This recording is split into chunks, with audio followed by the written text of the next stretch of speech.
Well, good morning. Still working on the Stover engine, and there's about three things I'm trying to fix on this engine.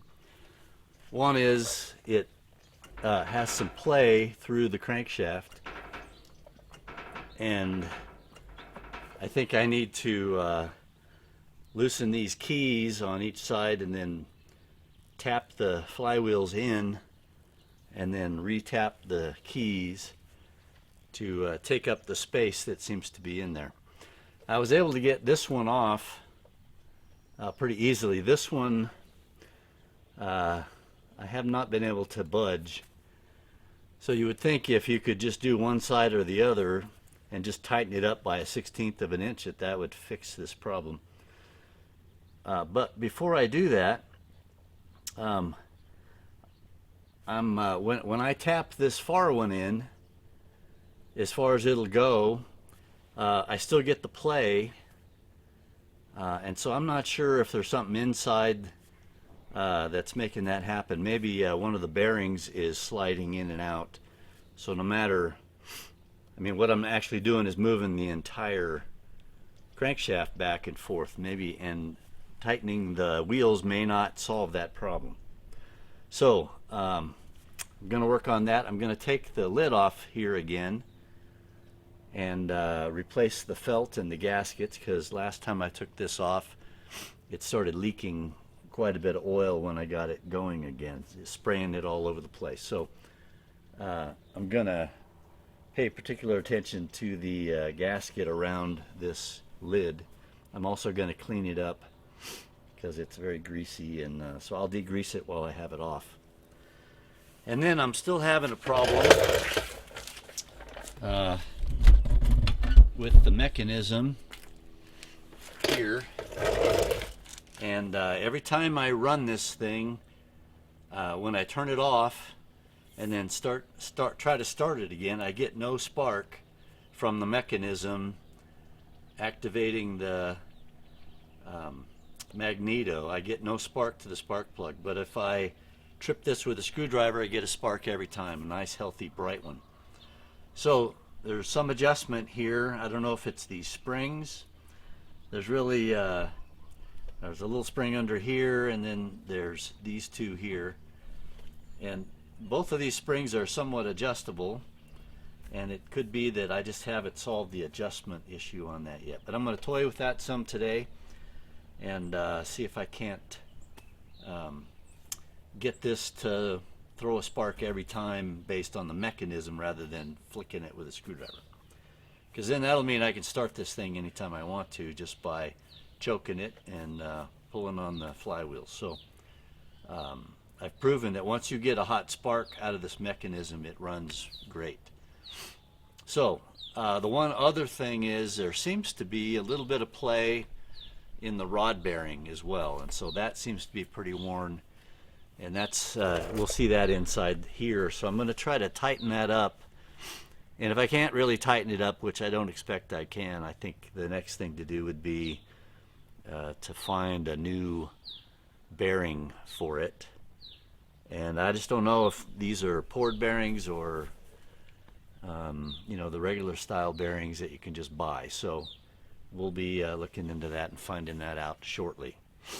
So I'm going to go ahead and take that lid off of the crankshaft housing and so forth, and I'll get back to you once we do that. Alright, so I've got the lid off, and I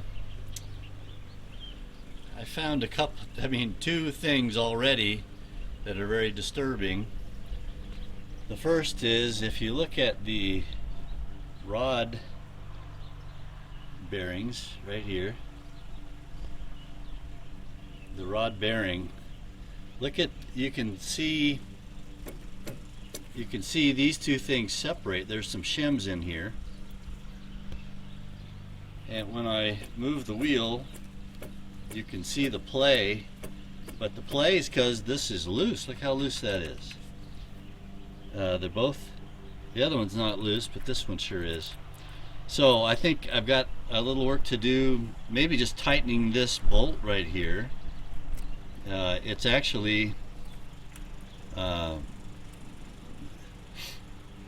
It's a castle nut, but it's a really short one, and it's not stopped from turning by the cotter key. What a weird situation that is. So I'm going to have to figure out how to tighten that up and hopefully solve that problem and get a cotter key that'll work. So I'm not sure how I'm going to approach that. The other thing I'm finding is if you look down here, right in here, and I know that's hard to see because this camera's not that great, but you can see the play here in the flywheel, or in the crankshaft when you move it back and forth, and you can see something's broken right here. So I think I'm going to take, there's a crack right there that's separated, so it's either a, man, I hope that's not the crankshaft itself. I don't think it is, but it looks like a spacer or part of the bearing or something. So maybe that's the next step, is to take this cap off and see what's going on inside there. So I think that's what I'm going to do next, and then I'll try to deal with this loose bolt here and tighten all this up. So again, my goal here was to snug up these flywheels so that I don't get this side play in the crankshaft. And here I've discovered two new problems from this old bird. So I'll get into that. And I know this is kind of hard to see because it's bright sunny out here, but you can really see there's quite a bit of play in this bearing, and then of course there's the side play here, and I'm not sure exactly how best to attack the side play, because it looks like there is space between here and here to take up with this flywheel, but I think that would require getting this key off right here that I haven't been successful getting off. So maybe I'll get some more blaster on that and see if I can get that and back this flywheel off and see if something's going on in there. Alright, so there you go. I'm going to assume everything in the hole is fine. Of course there's another bearing in there, and man, that looks really loose too. So maybe I need to take a look at both. Wow, that's amazing. I don't think you can see it in there, but there's a lot of play in on that rod bearing as well, where it grabs onto the piston. So I'll do some research and see if I can't figure out what looks to me like, if I can't tighten these up, I'm going to need some new bearings here and there, maybe a new wrist pin even, maybe some new bolts, and then of course I don't know what that is under there, and so I'll have to take this cap off and kind of look. I'll probably take both these caps off and see what's going on. Alright, so there's where we are with the engine. I'll get back to you later today as I get into that and kind of see what's going on. Alright, I've decided what I'm going to go ahead and do is before I put these bolts, I'm going to put the bolts back in here just so I don't lose anything, and I'm probably going to have to move this engine inside, but I think what I'm going to do is go ahead and take off the cotter pins. And these aren't actually cotter pins. I mean, they probably should be, but they're just pieces of wire, it looks like.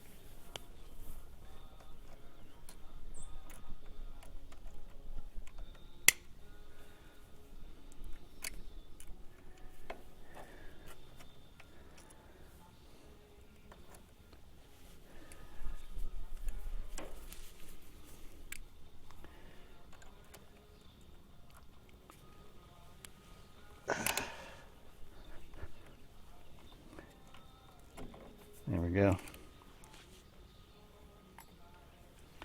Look how loose that is. It's just hand tightened. Wow. Wasn't even hand tightened actually. It's worse than that.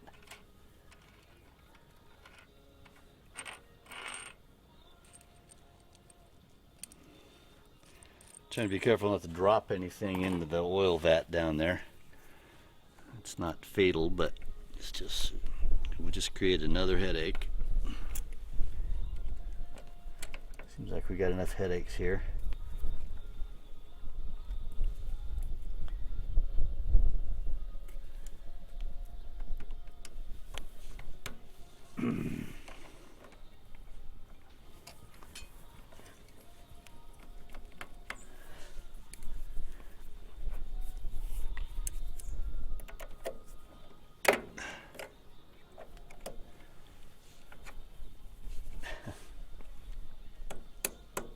This one's daring me to pound it out and drop it.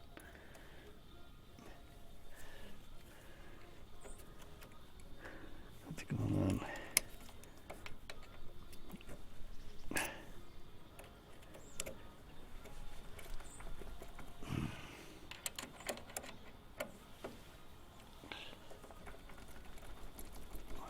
Here it comes.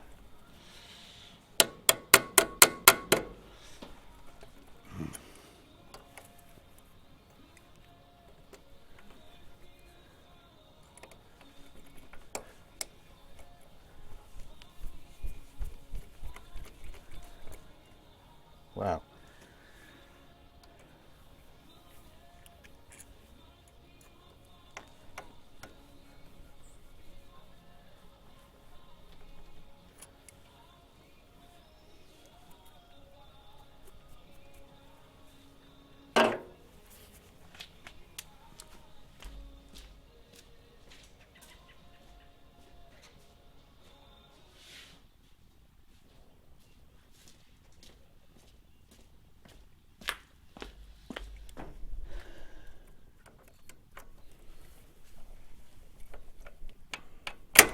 All right. Jeepers.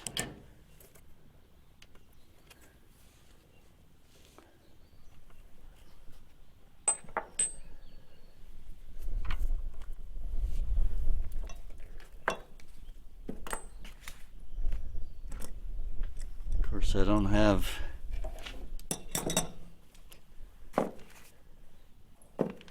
have the right size.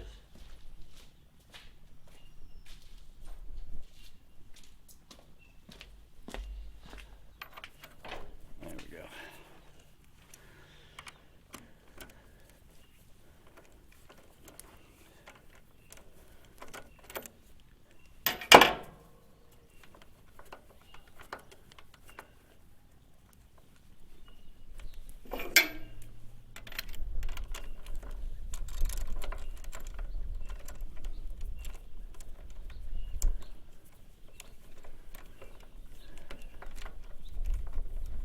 Alright, I'm going to try to get this off of here without dropping any of the pieces down in the case. Again, that won't be fatal, but it'll just be a mess. Alright, there's the nut. I'm just going to go ahead and pull off. Wow, the shims are small.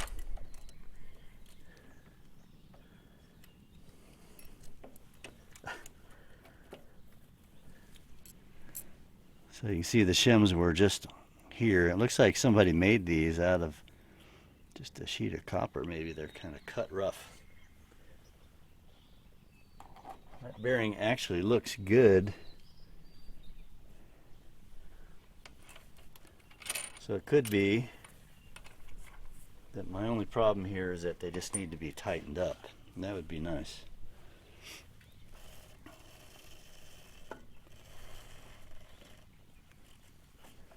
Well, I just got to move the piston in a little so I can get it out.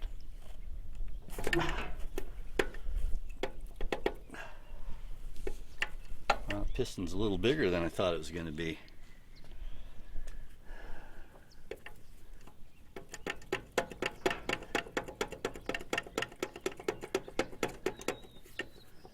I guess this will give me a chance to look at the rings on it as well.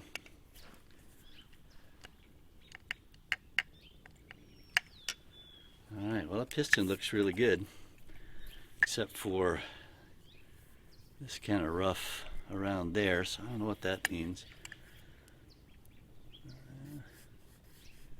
It's a lot of scoring on the piston. Looks like it's been dry. There's some pitting on the top. Not too bad. I'm just going to set this off to the side. We'll come back to that. All right, so we got that off, and I think we'll just button the rest up and then do a little research on what it might take to get bearings. And again, I guess on this one I should probably think about tightening that bearing and examining it before. If it's not broken, maybe it's just needs to be tightened up, and so we'll look at that. And again, this side of the bearing appears to be in real good shape, actually. It's kind of rough. It's certainly worn. Yeah, I probably should just get another one. Again, that'll be fun getting it out of there, but hopefully it'll just pop out. All right, well, that's where we are. I'm going to stop there, and of course, now that I've opened this up, I need to move it in the shop, which requires the crane. So what I'll probably do is put all these bolts back in, put the cover back on with just a couple bolts in it maybe, and then I'll have my straps ready to move this into the shop so that it won't get deteriorated while I figure out what I'm going to do inside. I don't want any dust in here. All right, well, I'll sort out our approach, and we'll talk again.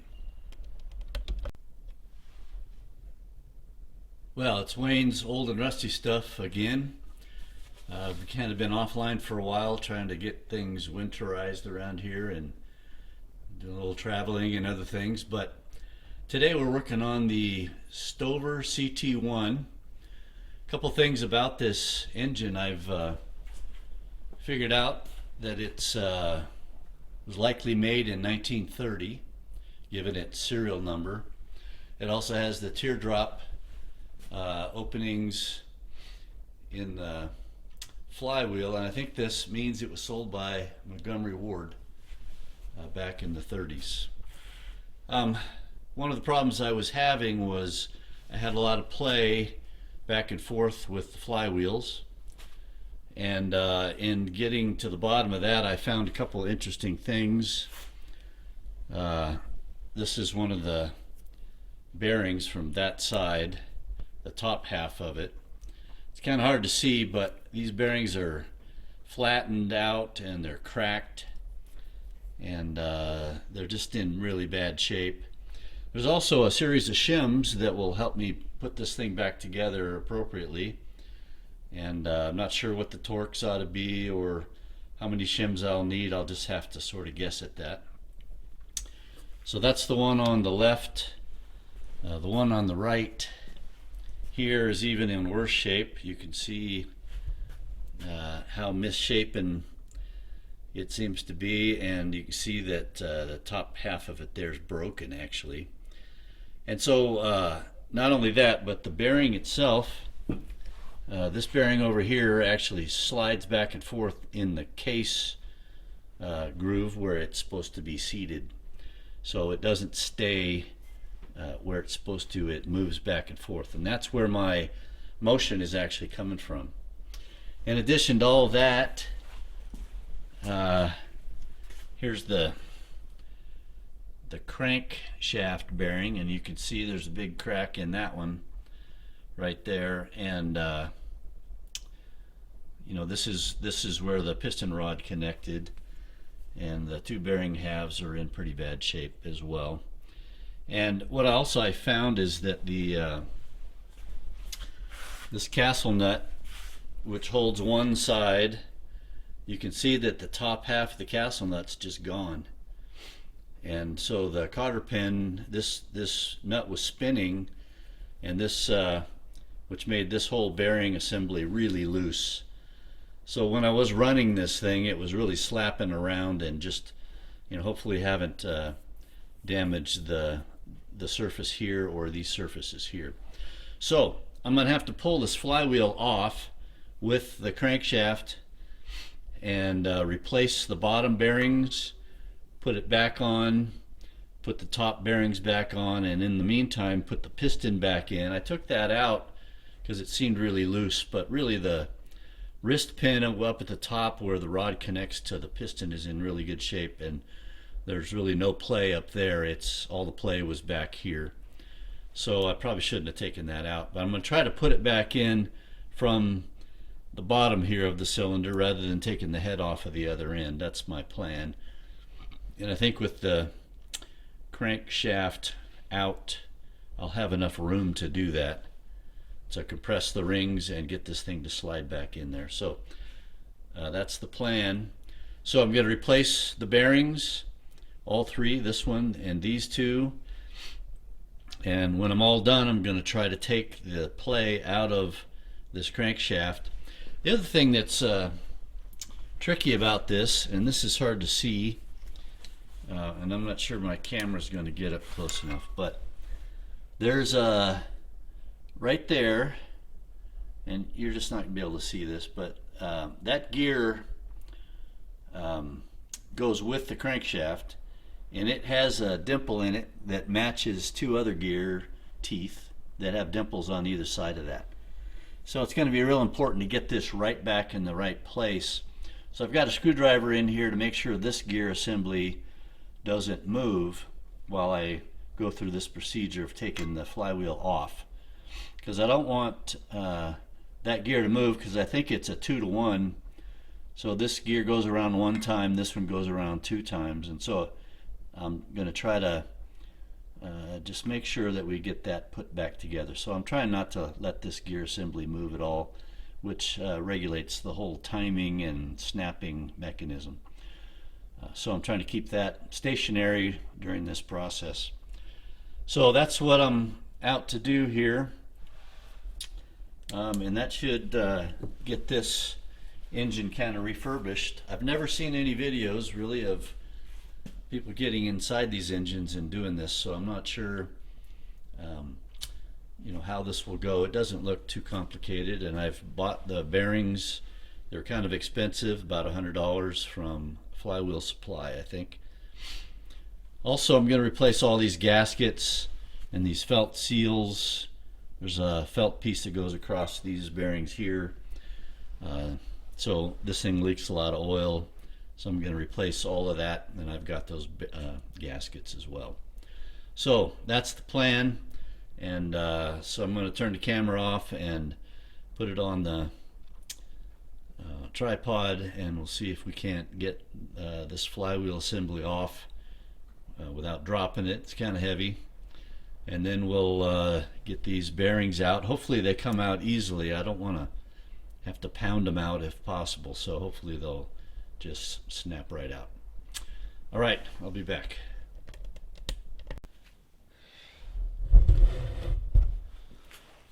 All right, so what I'm going to do is stand behind here and pull these out this way and set them down right over here on the table, and then we'll get a better look at the condition of everything under here. So here we go. Oh boy, those are heavy. Oh my. Yep.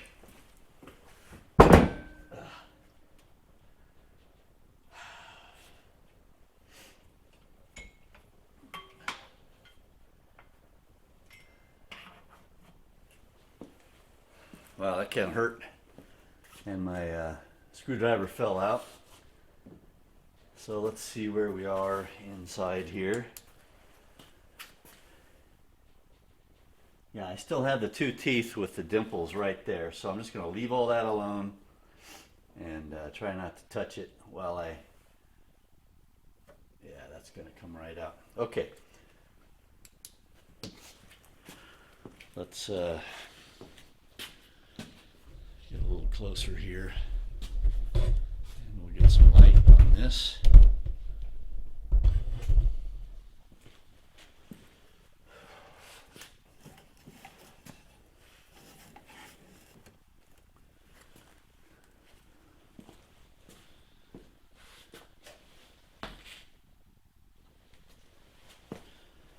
All right, so I'm gonna just lift each of these out.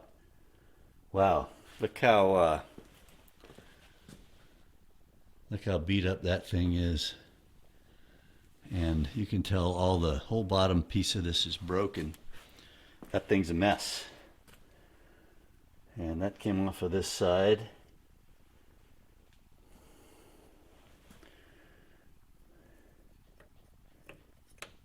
And there were shims underneath this one. This one looks a little better, but oh my goodness, yep, it's got some breaks in it as well right there. And on this side. So I'm glad I stumbled upon this, because these bearings would have probably damaged the case of this engine had I not dealt with them.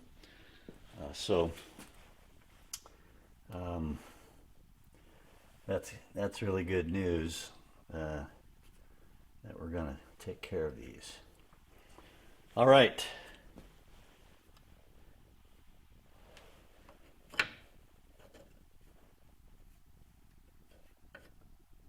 Okay. All right. So I'm just going to wipe out the inside of this, the rag here.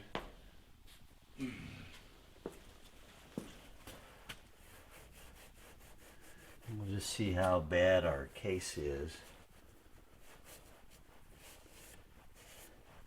There were no shims on the bottom here, but there were on the top. So I've got a couple of shims here.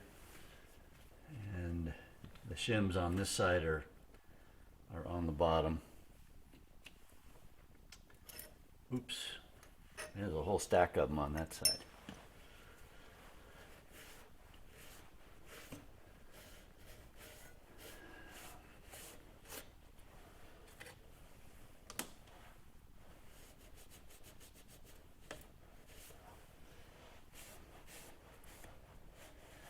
I can't really tell how much damage has been done to these seats here. I mean, I can see some rough edges and pitting and that sort of thing. And again, an engine this old, I mean, you'd expect some of that, I suppose. But what we'll do is we'll lay in the new bearings and just kind of see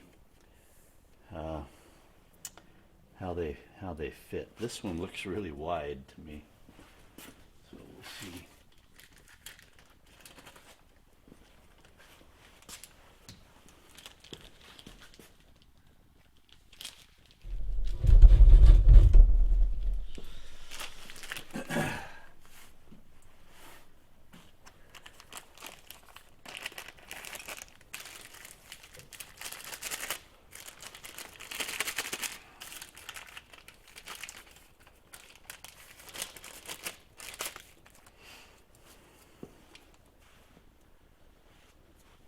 So here's, you can't really read that, I'm sure, but it says Stover CT1 main bearing, and then number 2848. I suppose that's some kind of a part number. And I think these are, well,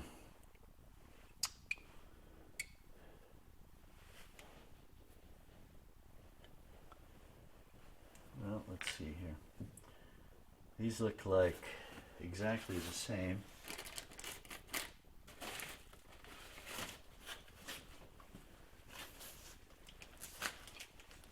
The interesting thing is, you know, these old ones have these. Well, I've been thinking that there was a ridge on the, you know, this ridge on the end there, that actually was a flange that sort of hung over, but I think it's just worn that way. And so maybe that's not a thing at all. So let's just look at the other ones and make sure they're, I assume they're a pair in each bag and not, you know, 2 bottoms and 2 tops. So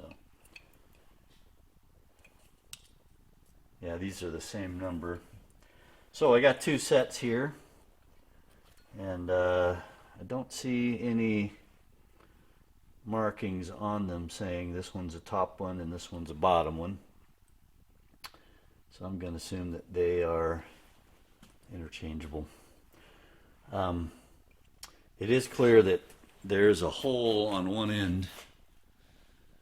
You can see the hole, and then there's a trough in the bearing right there.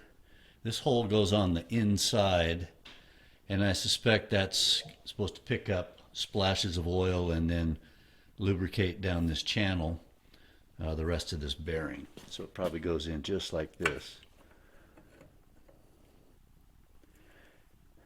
Now, the thing about this, I'm not sure, is that these bearings are slightly longer than the groove in here, and I'm not sure why that is.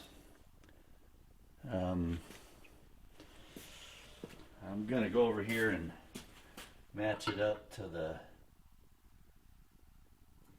flywheel. Yeah, I'm just not sure why that would be. There must be a reason for that, but I don't know it. But anyway, this bearing's going to go on here like that with the crankshaft through the middle of it. All right, so I think the thing to do here is, and maybe these tap in some, and looks like, see, I don't know if it should be flush with this end or flush with this end. When I look at the hole that's there and the mark on the case, looks like it was flush on the outside, which makes sense that you would want to push the flywheels up flush to that. So I'm going to assume it goes that way. So that would mean this one would go this direction.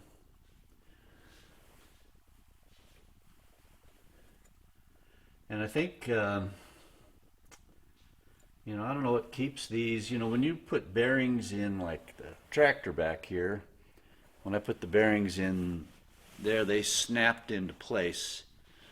And these just sort of sit in there. And that makes you wonder, would this bearing ever spin? But I think the shims go over the bearing, and so these will never spin because this clamp part holds that whole thing together. Wow, look at this one. This one came out of that. This was the top. Look at the crack, the missing piece on that one. There's a big pit right there, and these are a mess. And really, I guess we're worried about the inside of them, not the outside, but that whole section there is a mess. Looks like they may have gotten hot even. And then this one over here. Yeah, it comes right out. Oh boy. Yeah, these are just really worn and really really messed up looking. You can see there how that looks. And you can see this ridge right here. That's not, the new bearings don't have that, so I assume that that's part of the wear cycle of these things, and maybe that had to do with the shims being wrong or something. So I'm going to do a little research, I think, online and see if I can find somebody that will talk about the torques and the shimming, and maybe there's a need to do the plastic gap even on these bearings to figure out if they're tight enough. All right, so we got it apart. We've sort of talked about the bearing placement and how that's going to go. And again, the piston here, I took this out a couple weeks ago, and it actually looks good. There's it's pretty charred on the top. You can see that, and but the rest of it really is in pretty good shape. I don't see any cracks or obvious signs of wear. And again, there's not a bunch of play in the rod and the wrist pin inside. All the keepers are on there. Everything looks pretty good. Even the bearing surface is certainly scored and kind of rough, but I think when we put a new bearing in there, that might help that situation quite a bit. And you know, here's the bearing cap, and it's also scored, but not too much. I mean, it is scored a lot. I shouldn't say that. It's scored a lot. But again, the bearing goes in between there, so it looks to me like the bearing has been spinning in there, perhaps, and maybe that's why this thing is so scored. But if we put new bearings in and get them torqued correctly, I think that'll make a big difference. And the trick will be getting it in this end of the cylinder instead of usually the head end is where you usually do that. So we're going to see how that works. I'm not sure how that's going to be.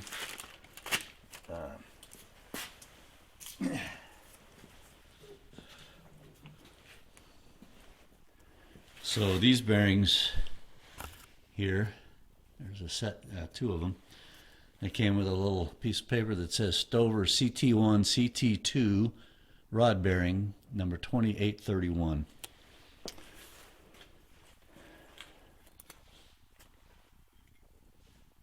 Wow, those are nice. You can see how nice and shiny they are inside. And I guess that's the surface that we care about. And certainly an improvement over the ones that we had before. And again, these were cracked. You can see the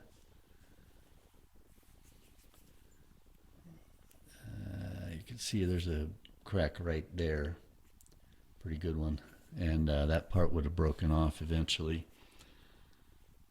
And the other side's not too bad.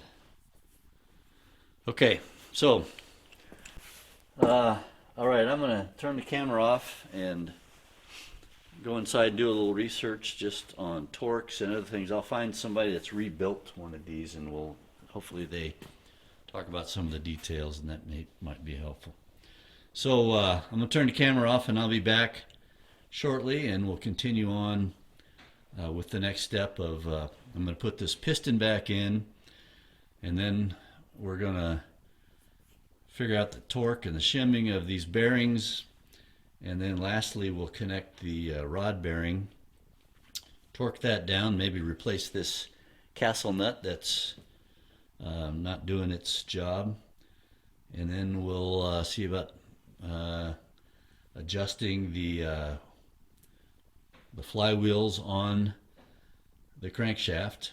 Those can go in and out a little bit, and we'll get those set, and then we'll get back to dealing with the mag issue, the snapping mechanism of the mag. So that's where we are. Take care.